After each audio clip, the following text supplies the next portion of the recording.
నా కోరిక ఒకటేనంటే నన్ను పని చేసుకునేవాడిని.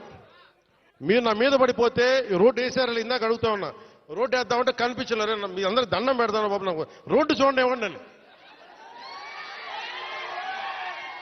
ఓజీ ఓజీ ఓజీ అంట. లేదంటే అన్న ఇదివరకు సీఎం అనే వాళ్ళు ఇంకా పోలా, డిప్యూటీ సీఎం గారు సరిపోతాను ఆనందించాను. ఇంకా అవి కాకుండా నేను అనేది ఏంటంటే యువతకు కానీ ఆడపడుచులకు కానీ పెద్దలకు కానీ నేను వచ్చి మీకు నన్ను పని చేస్తే మీ భవిష్యత్తుకి మంచిది. నన్ను చుట్టుముట్టారనుకోండి, పని చేయాలి కదా.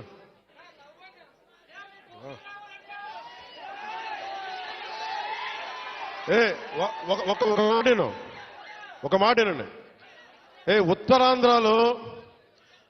ఉత్తరాంధ్రలో మీరు తెలుగు నేర్పించిన నేల ఇది, వాడుక భాష నేర్పించిన నేల ఇది, తిరుగుబాటు అంటే నేర్పించిన నేల ఇది. అంటే మనల్ని ఎవరన్నా దోపిడీ చేస్తుంటే ఎదురు తిరిగే నేల ఇది. మీరు ఈరోజు ఏమైపోయారంటే మీరు సినిమాల మోజులో పడిపోయి మీరు పోస్టర్లు పెట్టి ఓజీ ఓజీ లేదంటే మిగతా హీరోలకి జైజీలు కొట్టి ఇవన్నీ కొట్టండి. కానీ మీరు కనుక మీ జీవిత బాధ్యత ముందుకెళ్ళారు. మీరు మాట్లాడితే అన్నా మీసం తిప్పు అంటారు. నేను మీసం తిప్పితే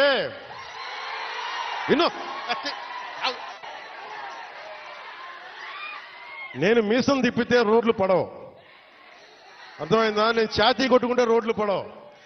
నేను వెళ్ళి ప్రధానమంత్రి గారికి దండం పెట్టి ముఖ్యమంత్రి గారి దృష్టికి ఆ సమస్య తీసుకెళ్తే రోడ్లు పడతాయి.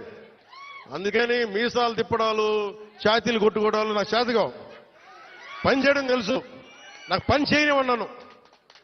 అందుకని మీ అందరికీ మరోమారు ధన్యవాదాలు చెప్పుకుంటూ